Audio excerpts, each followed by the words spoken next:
Okay, good evening, everyone. Welcome. As we learn tonight, especially for Dr. Elliot Udel's father's yahrzeit, Binyamin ben Ruvain, his neshama should have an aliyah. He should be a meltz yosher for his family, for all of us, and all of Klal Yisrael. We are sponsored by Baruch Ian, Lila Nishmas Yaakov Chaim ben Abba, Esther Bas Gittel, Avram ben Shmuel HaKoyen, by Shalom Fogel, Nishmas Yaakov Zeb ben Yehuda Aryeh, Rivka Bas Yaakov Yosef, Tzivya Miriam Bas Gad, and Rabbi Yosef ben Tzion ben Rabbi Yaakov Zev. We learn Nishmas, learn by Yaakov Yemansky, Parakas Tov to the Zoom family and the Rav, and Nachas from children and grandchildren, by A.B. Sprite, Nachas from children and grandchildren, Ed Salah from London, and Joshua Rosenberg, a virtual Talmud. We welcome in Dr. Black, Saba, Irving Fishbaum, who is in Muncie for a chasana and joining us from there, Dr. Guy, Mo Kushner, Elliot Udell, Aaron Swade, Nachman Chapler, Richard Lenner, who's playing hooky, Shalom Fogel, Baruch Ian, Eddie Chazan, who always plays hooky, Menachem Yemansky, Shelley Zeitler, Moshe Lehman, Rabbi Kranz, Ilya Shutman, Yitzi Fuchs, Yitzi Muller, Abe Arbach, Avram Rezepkowitz, Naftali Jablin. Here in Shul, we have the pleasure of having Baruch Shgeseman and Chaim Kramer, Michal Avram, Reuven Shannon, and Reb Halpert. Welcome very much. We welcome in David Helfgott on Kol HaLashon, and we are holding on the bottom of Daf Kufchav Zayin Amud Beis, 2 lines. Can we please learn Liskus also for the safe return of Chaim ben Chana, Chaim Haberfield? I heard that he's okay. That was the report. I saw a report verified in 2 places that he's alive. Shadi, you also saw that, right? I did not. I didn't see it. I saw it. I saw it, but I hope it's true. But they were carrying it. There's a restaurant group that was carrying it all about it, and they reported that he's okay. But I can't verify for the. Let's just hope it's true.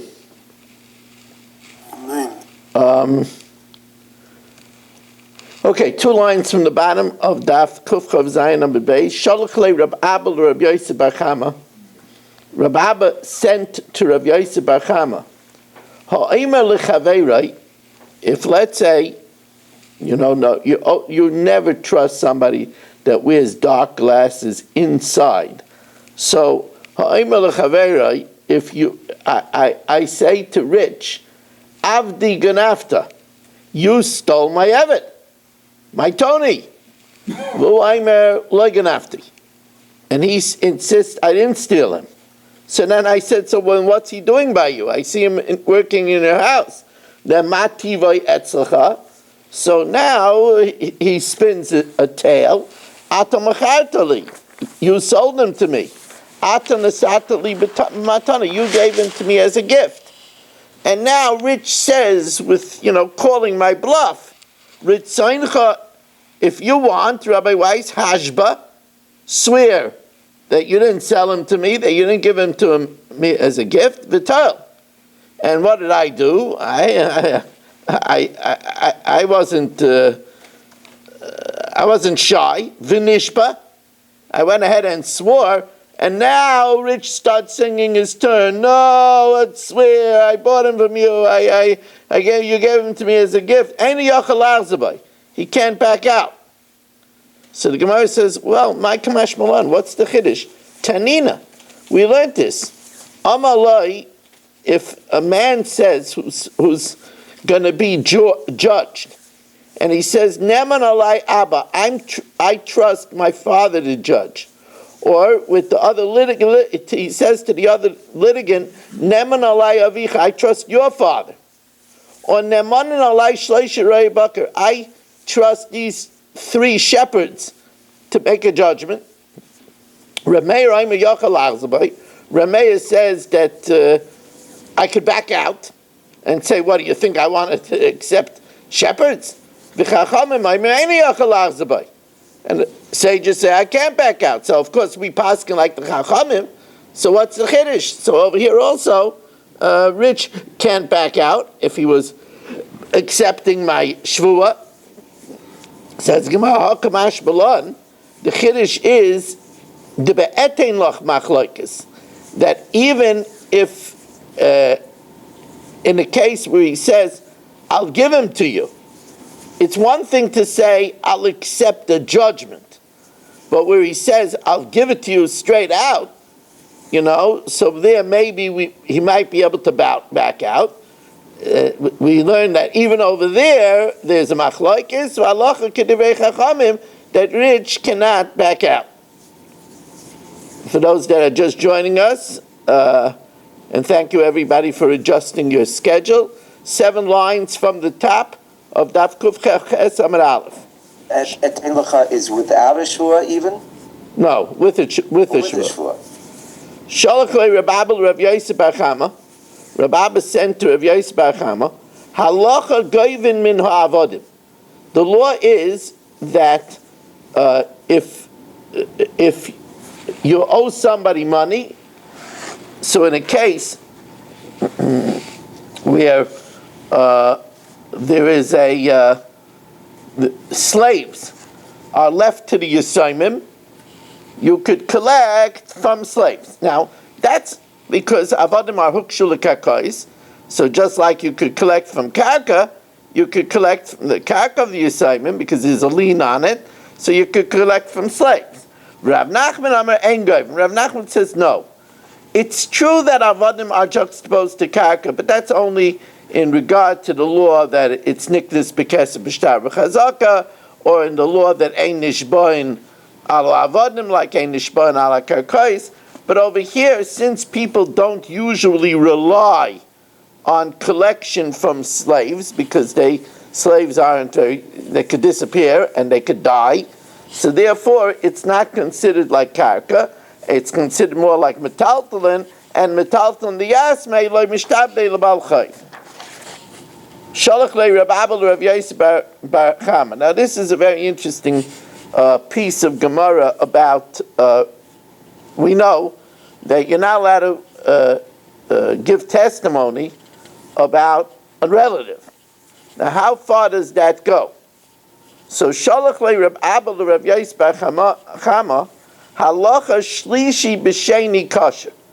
The halacha is that a second generation relative can give testimony about a third generation relative, which means first generation relatives are siblings.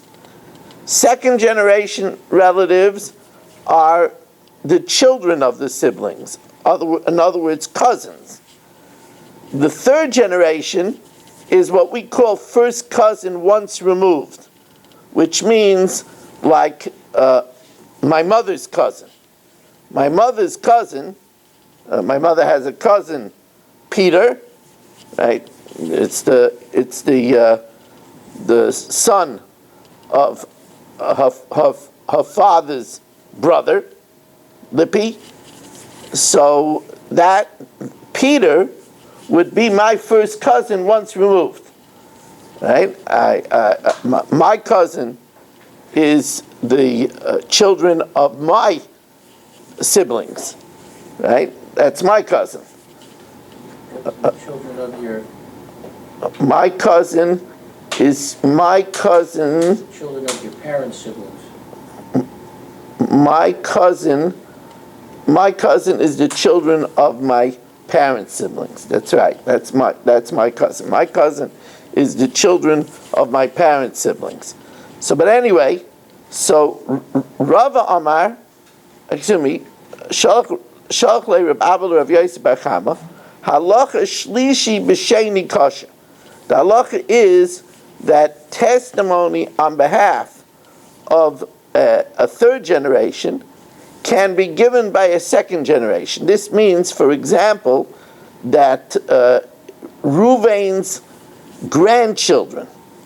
Reuven's grandchildren could give testimony about Reuven's brother's son. Reuven's grandchildren can give testimony about Reuven's brother's son.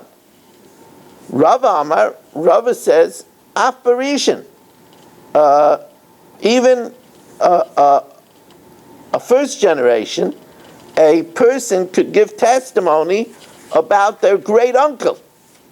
Even that's allowed. A person could give testimony about his let's say his father's brother. And his father's brother is his. One second. Father's brother is his uncle. No, about his grandfather's brother. He gives testimony about his grandfather's brother, his great uncle. Says the Gemara, Ma'abar Vashi, actually even Ba'abadaba. Ma'abar Vashi says you can even give testimony about your grandfather. However, the halacha is not that way. B'nei banim arein kebanim. You can't give testimony about your grandfather. Now, Shalach lei Rabbi Abba l'Rav Yosef bar Chama. Hayu yodea lei be'edus karka. If a person knew testimony about a piece of real estate, and he knew that he knew the boundaries of the real estate, ad shaloi nistama, before he became blind, v'nistama, and then he became blind. So puzzle. Now he can't give testimony because he's blind, he can't see. Ushmuel Amar, Shmuel says no, he could still give testimony. He could say, look, I know that on the right side, the boundary is the railroad station. On the left side, the boundary is the gas station. Because Shmuel Amar Kasher, Efshad Mechavei Matzrana, he could identify the boundaries. Aval Glima, but he can't give testimony about a cloak if he became blind. Rav Sheshes Amar Afilu Glima, he can even give testimony about a cloak because Efshad Mechavei Midas Orkay Midas Rachbay. He knows the exact size, he knows the exact length and the exact width. Aval Naschaloi, but to identify bullion, that he can't do. Even bullion, maybe he knows the weight. So here we have a lot of opinions that when a person is blind, he still could give certain factual testimonies. So Meisvei, so the Gemara challenges this by saying,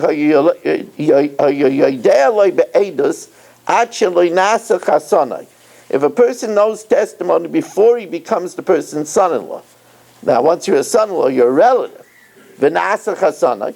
Or pikech, he knew it when he was regular. V'nischarish, and he became a deaf mute. Piteach, he was seeing. V'nistama, he became blind. Shofi, he was saying. V'nishtata, and he became imbecile. Puzzle. Can't give it. So here you see that once he becomes blind, he can't give it. If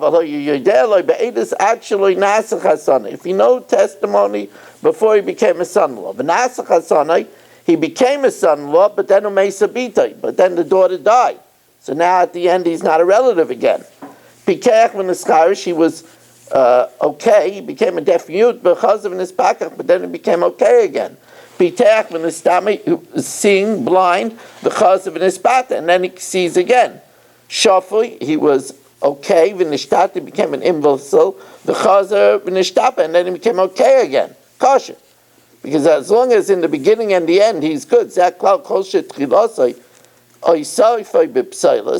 if in the beginning he was no good, or at the end he was no good, puzzle.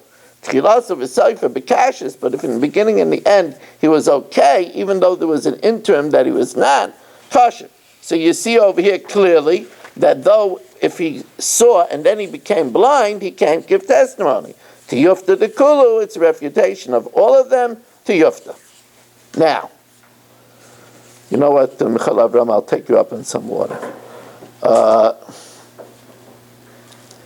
Rabbi, wasn't Rav Sheshes blind himself? Maybe not at the time. But he did, no, that's here. Let's put it in here.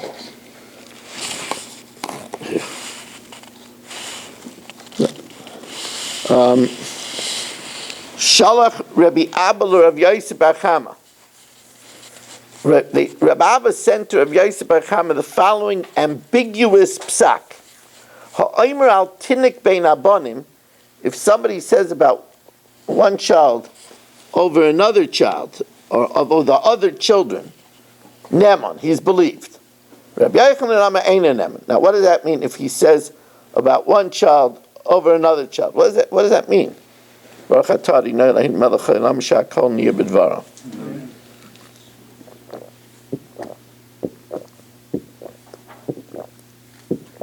My Amar, what did he say? So Abaya tries this shot out for size. Amar Abaya hachi kamer. Ha'omer al tinik bein abanim yeyarish kol nichsayif. He says that one son of my sons should get everything. The other ones are no good nicks. He should get everything. Neman, he's believed. And that would be like Rabbi Yochanan ben Broika, who says that as long as the person is in the line of inheritance, he could give to one more and others less, and it's not considered masna masha kasa b'Torah. Rabbi Yochanan Amar Eina Neman. You got to give, if there's no b'chor, you got to give them all equally. Otherwise, that is masna masha kasa b'Torah, and that would be krabana. Says, but that doesn't fit in the language.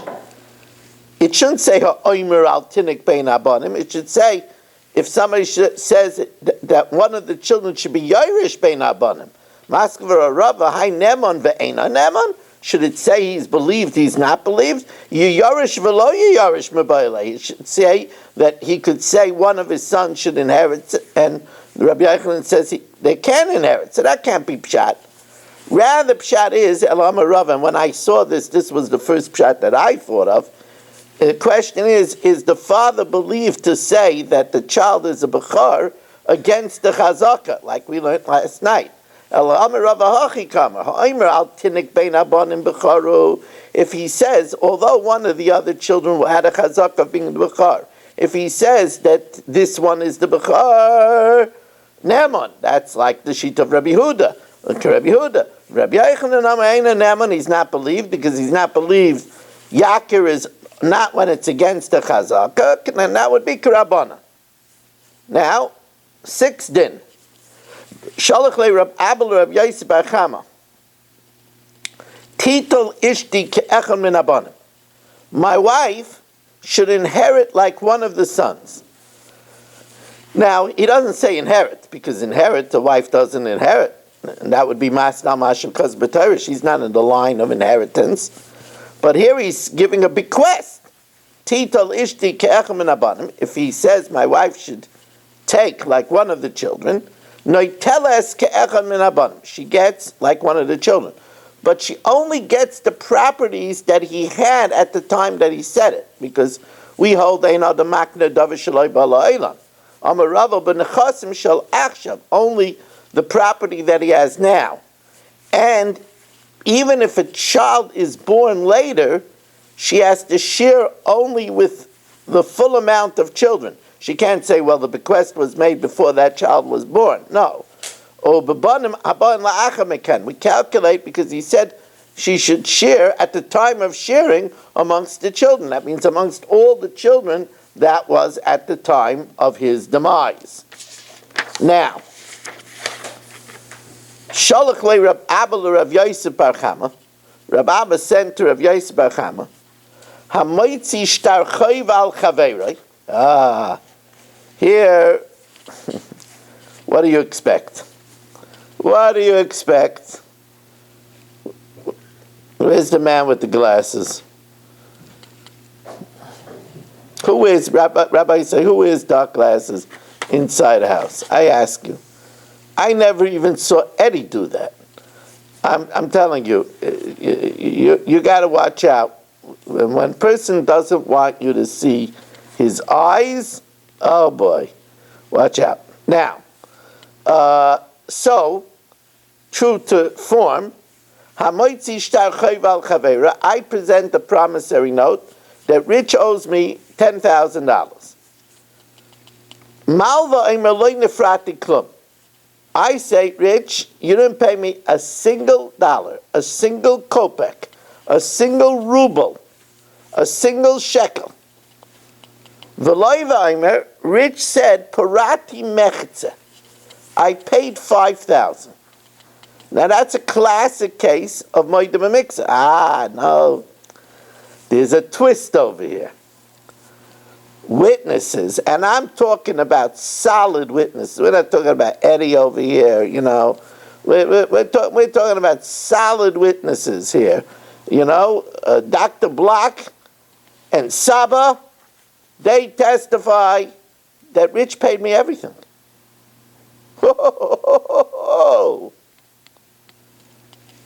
Now, Rich looks like he's in pretty good shape over here. I mean, I say he didn't pay anything. He admitted to only paying half. But Dr. Black and Saba said he paid the whole thing. Now, so what does the Gemara say? The Gemara surprises us. Let's see it again.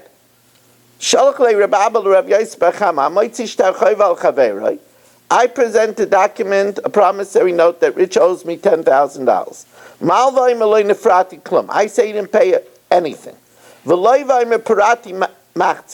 Rich says he paid 5,000. But Dr. Black and Saba testify, Shepara. Says the Gemara, this is still a case of Moed B'Mikzeh Hatana, and he has to swear. Zen Nishba, what happens is that Rich swears that he paid the $5,000. V'goyva machza, I could collect half, but only half min chosim b'nei chayrin. Only half from Rich's own property. Because Rich has to pay the other 5,000 because hoidas baldin k'mei edom dami. His own admission is like 100 witnesses. But if he doesn't have any money, and he sold property to Rabbi Kranz, I can't collect from Rabbi Kranz. Because Rabbi Kranz says, I believe the Edom. I believe the Edom. There's two kosher Edom that say that he paid everything. So therefore, you can't take it from what we call the lekuchas. Avam mishmadim loy. You can't collect from mishmadim. The imre anana Edom sanchinan. Because he'll say, we rely on the witnesses. Now here's an interesting thing. There's a famous machlokes in a case where there's a document that says that Berish owes me coins. And I say that it means that Berish owes me 5 coins. And Berish says he owes me 3 coins.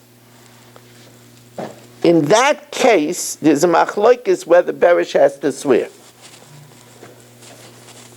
Now, B'Pashtus, Berish should have to swear because he's a Moed B'Mikzeh. I say it's 5 coins. He says it's 3 coins. He's Moed B'Mikzeh. He has to swear. But not so simple. You see, since the document says coins, he would only have to pay 2. Because Miat Rabim Shnayim. 2 coins is plural, it's 2. By admitting to 3, he's actually doing Hashavas Aveda. He's giving me extra. And Hashavas Aveda, you don't have to swear. So there's a machlokes about that. Now here is a case where the Gemara says that in this case, if the witnesses would have testified that Rich doesn't owe me anything before Rich admitted, then he wouldn't have to swear because he's just being a Meishav Aved. But here what happened is Rich says he owed me 5,000 before the witnesses came. And here the Gemara says,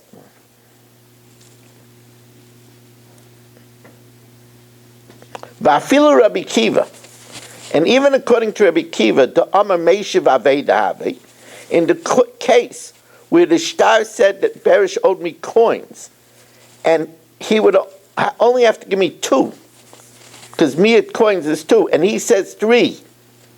He doesn't have to swear because he's just returning me. That says the Gemara, Hani miliecha deleka edim. That's only where there's no witnesses. Aval heicha deika edim, where there are witnesses, maybe Berish admitted because he saw the witnesses coming and he was afraid that the witnesses would say that he owes the whole thing. Aval heicha deika edim is susei irsus. Rich admitted, not because he wanted to return, but because he was afraid they're going to say that he owes the whole thing. On the other hand, Maskevlo Marbaravashi Adarab, just the opposite. Afilu Reb Shimon ben Elazar Dama Moide b'mixes Hatana Ave, in the case where I say Berish owed me 5 coins and he admitted to 3 coins. So Reb Shimon ben Elazar says Berish is a Moide b'mixes and he has to swear. That's because there's no witnesses. Hani miliecha deleka edim to kamasayile. That's only where there's no witnesses that even after the fact back him up. Aval heicha deika edim to kamasayile. If there are witnesses that say he paid the whole thing, vaday meishiv aveidave, he's definitely just returning by admitting to 5,000, and he wouldn't have to swear. Now, Dorish Mazutra Mishmeid Rav Shimi Barashi Hilchazak B'chol Ani Shmeitza K'disholach Le Rab Abel Rav Yosef Bar Chama. The halacha in all of these teachings, I believe that it was 7 teachings. In all of these 7 teachings, the halacha is like Rab Abba said